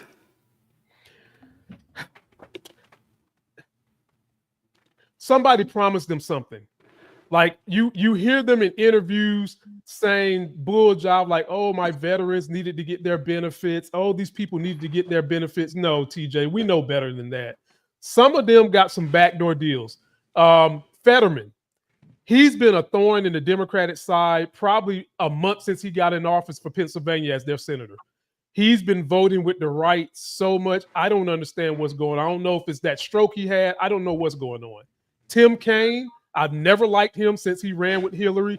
I don't know why the hell she picked him. He was not my choice. That woman, I can't think of her name right now because I'm so frustrated with her. Cortez Masto? Yes, she's a grifter. Like, I expect that from her kind of sort of because she's a grifter, but you waited for 40 days. The only thing I can say, TJ, something was promised to them via Schumer or the administration for them to cave the way that they did. And I'm sure that some of them are going to die on that hill because they're going to get some kind of golden handcuff at the end. I don't know what it is, but something caused them to fall on that hill. What do you think, John? Like, what do you think was the reason they decided to buckle? So I've been giving this more thought, TJ. Yeah. And no matter how much I think about it, I don't have an answer for you. Like, there's no reason. I've looked at all of their arguments. I've looked at everything. There is no reason other than what Lamont is saying for them to have done what they did. Like, they must have been offered something. I am 100%, like, as you can tell from how I labeled this topic on the Chiron, this is Chuck. It's got Chuck Schumer's fingerprints all fucking over it. Chuck Schumer. I have never been as mad at a singular politician on the Democratic side of the ticket. Besides maybe Biden, but like just pure fucking I hate you, Chuck Schumer. The fact that Chuck is going and saying, oh, I voted no. Look, guys, I'm a good guy. I vote. Like, go get your ass. Go to a fucking nursing home and get the fuck out of Congress. Because, oh my God, no one believes you. No one fucking believes you. And even if I believe that Chuck Schumer voted no and wanted it to be no, that is a dereliction of duty. That is a failure of leadership that you had 8 fucking senators who, by the way, just all happen to be senators that aren't up for re-election next year to vote against you. If you're going to tell me you're the leader of the Democratic motherfucking party and you let 8 fucking senators jump ship and mutiny on you, get the fuck out. You're not fit for leadership. You weren't fit for leadership before, let's be clear, but now it's beyond clear. He's 4 points underwater with Democrats. His approval rating with Democrats is minus 4%. And he's the leader? That's not, like, get the fuck out. If a fucking NFL coach had lost the locker room and 8 fucking players went, I want this guy. I disagree with what this guy's doing, and they stated it publicly. And the fans disapproved of him, and the players disapproved of him. He'd be fucking fired 3 months before all of that happened. And yet, for some reason, when it comes to the leader of the opposition party against a fascist far-right movement in this country, he just still has his fucking job. Get the fuck out of here, Chuck. Resign, motherfucker. Yeah, that is especially infuriating that Chuck Schumer's pretending that this has nothing to do with him. I don't know why he even bothers, because no one's going to believe that, right? Like no one who pays any attention to this. It's worse, TJ. It's worse. It is worse for him to say, I said no, and they said yes. He should just fucking own it. Own being a dickhead. Do it. Mm-hmm. This is the worst possible thing. This is why I'm so mad at it. You're right. Yeah. If either case is bad, either he orchestrated this to tank the ambitions of his own party, or he was too inept to stop it from happening. Either way, he's not fit for the job. He needs to be replaced. And it shows that this rot goes a lot deeper than I even thought. I knew it was there, but I wouldn't have guessed it was this deep. So Lamont, I told this to John last week, that I think the reason that the Democrats ended up folding was to protect the filibuster. It's the only theory that makes any sense to me. Oh, you disagree, Lamont? it makes a little bit of sense, but imagine if Trump was decide to do something with that. That would ruin them because the midterms is coming, and I think it's going to be a complete blue wave. I'm sorry about that, y'all. It's going to be a complete blue wave all over again. Then Democrats are going to have this opportunity. I don't think Trump would have. I think that would have been suicide for the Republicans, simple and plain, because it would have backfired. And to add to your point, TJ, I think that there's a lot of AIPAC money involved in this too that did not want anything to happen with the ACA in the first place.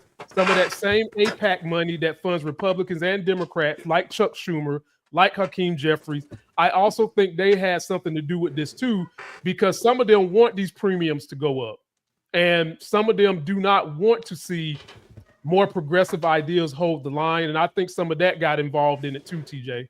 Well, if that were the case, why would they vote for the shutdown in the first place, though? Right? Wouldn't that kind of it makes them look bad? Because what I was saying last time is that what really upsets me about this is that the American people, like all the polling show that the people said, well, this is the Republicans' fault. They control everything. That maybe they weren't even like, we know that the filibuster is a made up Senate rule that they can circumvent anytime they feel like it. We know that. The American people probably don't even go that far. They're thinking, well, they control the Senate. They can do whatever they want.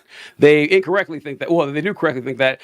And they were blaming Trump for it. Trump's approval ratings was down in the 30%.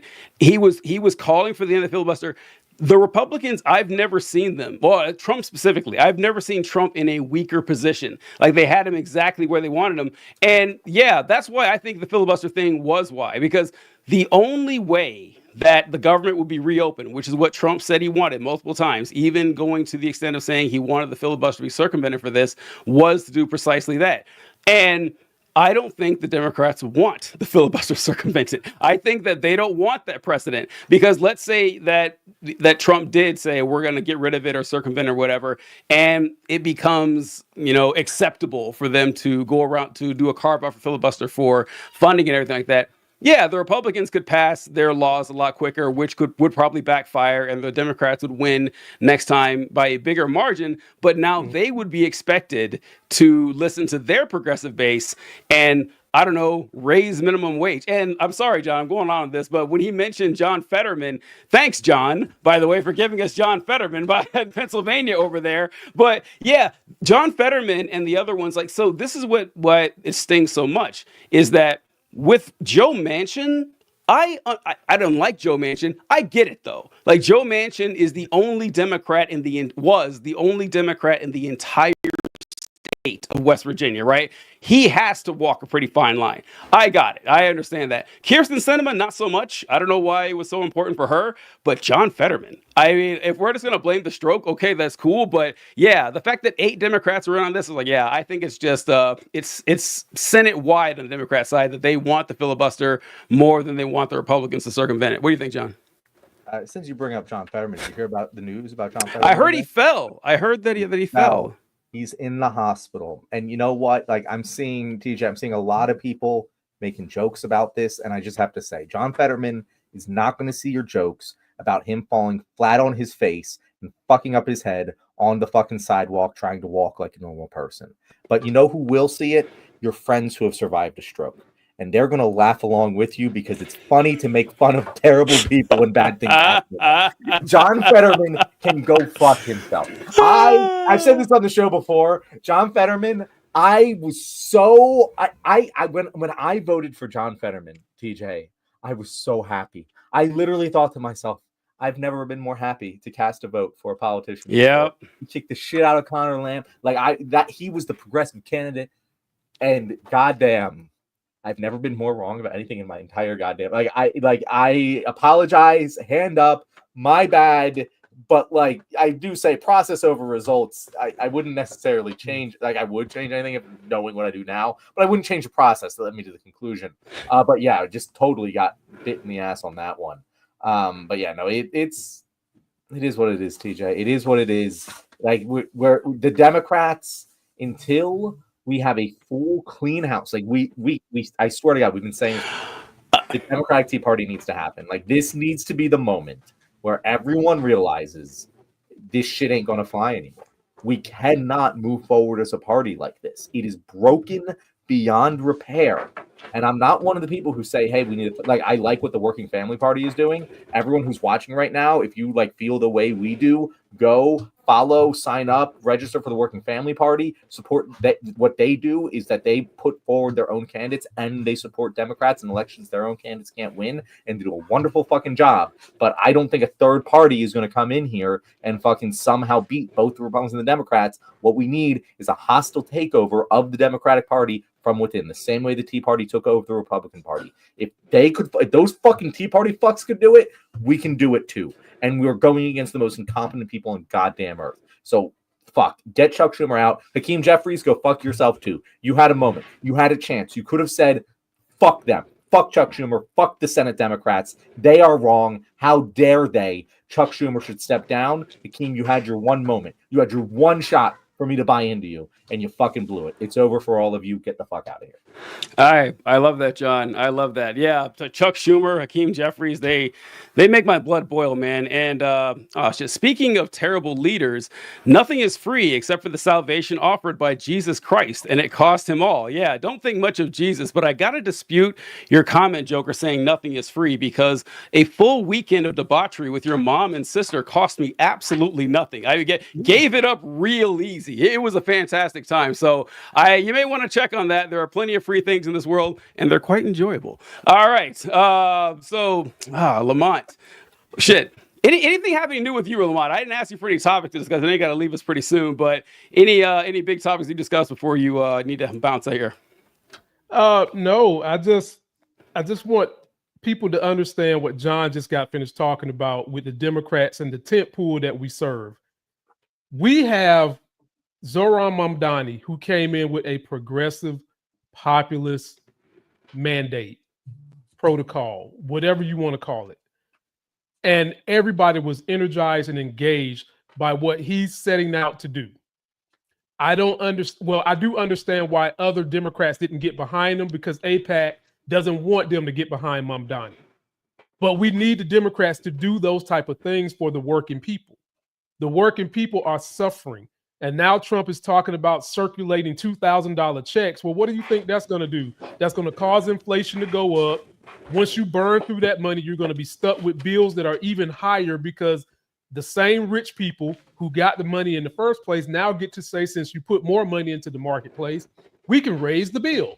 And you got Trump folks running around here with their two snaggletooths thinking that this is a good thing. It's not. It's fucking not a good thing. Learn, people. As much as you love to read the fucking Bible, how about you read some economy books? How about you read some books on how consumer works? How about you read some books on how capitalism works in a country that also has socialism? The two are supposed to balance themselves out. And as of the last 20 years, capitalism has been run amok and socialism has been torn apart. That's my final thoughts, TJ. All right. Well, speaking of tearing things apart, I got a comment from John Golf here saying, TJ is clearly gay. Why is he talking about someone's mom? Now, John, I am not gay. I got to clear that up that I'm not gay, although I have had sex with a man one time. Coincidentally, it was your dad. And that was now... And listen, I'm not going to lie. I enjoyed myself. I mean, your dad's face looked like a Cinnabon by the time I was finished. It was a good time. But I had no idea a man could be that flexible. It was incredible. But I want you to get a message to that guy. Tell him to stop calling me. He keeps leaving these pathetic messages about how he wants to see me again and how his son John is a colossal failure and he's really embarrassed about him. So just deliver that message to him for me, and I'd appreciate that. All right, Lamont, thanks so much for joining us, man. We really appreciate it. We'll have to catch you next time. Look, thank you guys, man. Anytime you need a third wheel, I'm happy to be a peg in this third wheel of a great show that you guys call The Left Wing. It's been an honor. You guys keep following these great gentlemen. They put out great work. They got great energy. John, I'll say this to you and then I'll go. We need more people like you who was raised in middle class or upper class environment, because what you do, you speak out for people who haven't got that. You speak out for equality. You speak out for wanting everybody to be able to achieve that. And it's better heard from someone like you who grew up. I'm not saying you're rich, but you grew up with situations that was a little better than those who are poor. And you're still showing sympathy for others. That's what we need more of. So, John, be proud of how you got raised and keep letting people know that even though you was raised like that, you understand the plight and you're here to support them. And I'm out of here, fellas. There's nothing that us upper middle class white guys need to learn more than that we are the important ones here. So thank you very much for that. No, I really appreciate it, Lamont. you can peg the third wheel anytime. Nice, All right, nice fellas, nice. man. I appreciate y'all. Later, Mont. John, I saw you sent me. Oh, by the way, John, loving the orientation you have here for the vertical view. I'm sorry, the horizontal view. Because I never said this. I never liked the old one, or like the way it was too small. I have bad eyes and I'm old, and so it was just hard for me to see sometimes. This is great, and it looks really good in the vertical one as well. So yeah, hats off on that. I'm figuring this out today. That was great. It took me like twice as long to do every single one of these now. Oh, that's okay. It works better. We got a lot of viewers right now, way more than we usually do because of this. Yeah, a lot more. Yeah. By the way, I don't see their feed on TikTok. I went to TikTok to try to find it. I shut it down. The audio wasn't working, so we're. Oh, okay. Maybe next time we'll figure it out. But definitely, if you guys are watching right now, we go live every Tuesday and Thursday at 6:35 EST. This is our standard Thursday show where we bring guests on. We do topics. Tuesday is our Q&A show, so definitely join us on Tuesday, and we'll be directly, answering your guys' questions on the live stream. TJ, I know we want to talk about. We kind of talked about a lot. But anything else you want to talk about? Yeah, I wanted to talk about what Lamont said, kind of reminded me of this, but you sent me a video right before the show started, I think, and it was saying men, that we need more leftist men. That's kind of been our mantra the entire time, right? Did you send me that? Yes, I did. It was a guest who will be on the show. Cool. Did you want to say something about it? Should we play it? No. Well, I just thought, yes, I agree with that. And we haven't actually mentioned that in a long time, I think. And I'm glad that we're going to be having someone going. No, I thought the guy you sent said that white men shouldn't wear red hats with white letters on it. I thought maybe it was a different one I saw. But when I saw that too, I said, well, I would include white women too. Because let me tell you something, John. I am sick and tired of people infantilizing the wives, the girlfriends, the female significant others of right-wingers. I've seen this for years where they'll say, wow, I feel really bad for Melania Trump. What the fuck for? Like, why? I feel bad for Melania Trump for one reason, in that she probably married Donald Trump thinking he was going to die soon and she'd get a bunch of money. That's it. Like, because she never would have dreamed that this guy would live forever and become president of the United States twice. She probably never guessed that. But I'm not going to assume that she's a decent human being. Katie Miller, before she opened her mouth, everyone's like, wow, it's really bad. I can't. Or they'll tell women, if you're a woman and your boyfriend is a racist right winger, it's like, okay, well, she's probably a racist too. Okay, most white women ended up voting for Trump anyway, so why give them the benefit of the doubt? It just bugs me. I will say, it's absurd. I have a white woman who is very close to me, who's in a significant relationship with a blazing Republican, and I don't know what to do about TJ, because I know she isn't, but I'm like, you're supporting this shit. How Republican is he? I don't know what you want me to think of you, but if that's not a deal breaker in your relationship, what fucking values do you share? I don't, again, like, if you're just like someone, neither of you pay attention to politics, he votes whatever, you vote whatever, like whatever. But like, when it's the blazing fucking conservatives that are posting shit on fucking line, fucking sucking Charlie Kirk's dick and shit, like, I'm just like, what's wrong with you? Break up with my guy. What, you want to fucking live through the rest of your life with this guy? No, like, break up with your fucking Republican boyfriend right fucking now, because we ain't gonna have sympathy for you. We're not. No, well, listen, I mean, I think you know the answer to this, John. It's like, she probably holds a lot of these opinions too. It doesn't make any sense, right? This is what, like, conservatives will always whine and complain. So, oh wow, so you're going to ruin a friendship over politics? Listen. At a certain point, and that point comes pretty quickly, politics becomes about your values. It becomes about your morality, like what you find important on how human beings should be treated and what kind of life we expect to live. And like, yeah, if our values are misaligned, then why would, yeah, if you genuinely think that the left wingers and the Democrats in your family are groomers and child predators, why would you want to be their friend? That's kind of weird on you, actually, that you think that about them. And it's like, why won't they be my friend? I can't believe they're splitting up over politics. So yeah, it actually makes a lot of sense. But we take this stuff seriously, and I don't know. To a lot of Republicans, they treat it like a football game. Like, all right, that's it. We're the red team. The red team's gonna win. We love talking shit to the blue team. It doesn't really matter, especially with Trump folks. With Trump folks more than anybody else, because you've seen the stats on this. The less you actually pay attention to politics, the more that you like Trump. The less educated you are, the more you like Trump. Those are just facts. I'm sorry that the dumber you are, the more likely you are to support Donald Trump. And it makes perfect sense because Donald Trump is pretty dumb himself. But yeah, I don't know why people can't seem to figure that out, that when you have values that are deeply important to you and that you want life to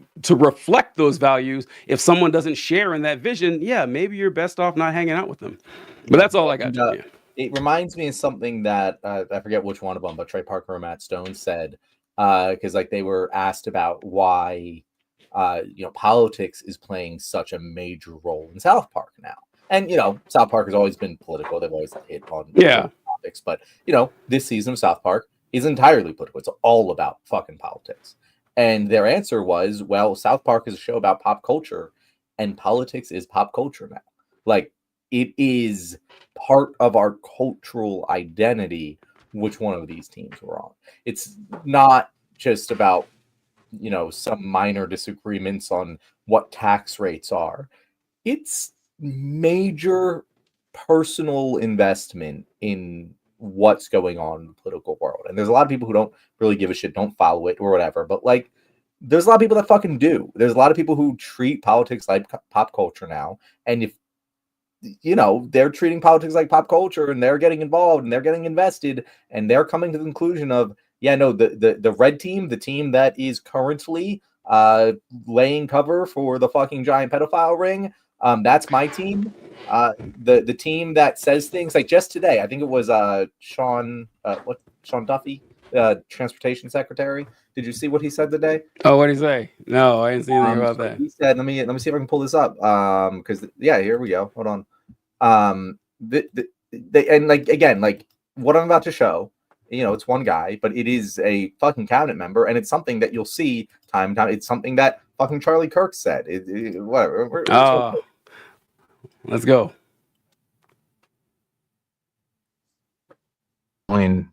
Young girls, get a job, advance your career. Your career is the most important thing that you have in your life. I think it's a false promise, man. I think it's a false promise. I don't think it doesn't give you happiness. It doesn't give you, it'll give you money, right? It'll give you colleagues. It might give you personal gratification, but who do you have a cup of coffee with on a Saturday morning? Who do you get to watch a sunset with? Who do you get to share a day on the lake with? Or a rainy day where you sit in your house, who do you share that with? You don't share it with your colleagues. It might be fun when you're 34 years old and you don't have to deal with 4 kids crying at home and changing diapers and taking someone to soccer practice. That might seem fun, but in the end, those colleagues, that corporation, they're not going to be with you at the end. They're not going to go on vacation with you. They're not going to have a cup of coffee with you on Sunday morning. It is the people that you put around you, which is your family. I think that is the most important. And I think starting young is important. Have kids. And again, it's not easy, right? It's hard. Mm-hmm. And yeah, this is the shit that they fucking say. And, to the people who are like, oh, that's actually pretty good advice, put your family before your career. Yeah, I totally agree with you. But why is he just directing that at the girls, bro? Yeah, why is he just directing it at the girls? Why does it sound so much like what all the fucking misogynistic asshole villains in every fucking movie that we all agreed were always bad? Why is it the same shit that they fucking say? Why? And if someone agrees with that, if you're dating a guy that agrees with that, well, you know what? You know what kind of husband he's going to turn out to be? He's going to turn out to be one of the husbands in those goddamn movies that you always thought was the fucking villain. Just saying. Yeah. I actually had forgot that he was addressing it to women in the beginning. I was like, he's not totally wrong. He's not completely off on this. No, That the it's corporate, very yeah, true. yeah, And yeah. it's like, oh yeah, no. And if he's questioning, he's like, oh, so you think that like family is important? No, I think it is. I think it's equally important for men and women. Why the fuck are you saying that little girls need to be focused on having kids and not little boys? What the fuck's the difference, bro? Yeah. It's this patriarchal mindset. But all right, John. Figure we close this up a couple minutes early. What about you? Let's do it. It's been a wonderful show. Again, thank you guys all for watching, or I should say, thank you for watching this wonderful episode of The Left Wing. We have been at this for about 2 hours now, and we've had a lot of live viewers thanks to this new format change that we've done. So make sure, if you're new here, to like, subscribe, hit that bell icon, do all that shit that YouTubers always tell you to do, but actually do it this time, because we go live every Tuesday and Thursday at 6:35 EST, and we love fucking chopping up in the comments, especially on Tuesdays. Make sure to be here. TJ, any final words for us? Yeah, I was gonna end with a joke talking about clapping cheeks of that guy's dad who I was talking about before, but I think his name was John, and it would have sounded weird if I said that, you can catch me doing a live in which I'm just blowing John's dad's back out. And I was like, yeah, that's not, John's dad seems like a great guy. I don't want to give the wrong impression with that right there, but yeah, thanks for watching, guys. We'll catch you all later.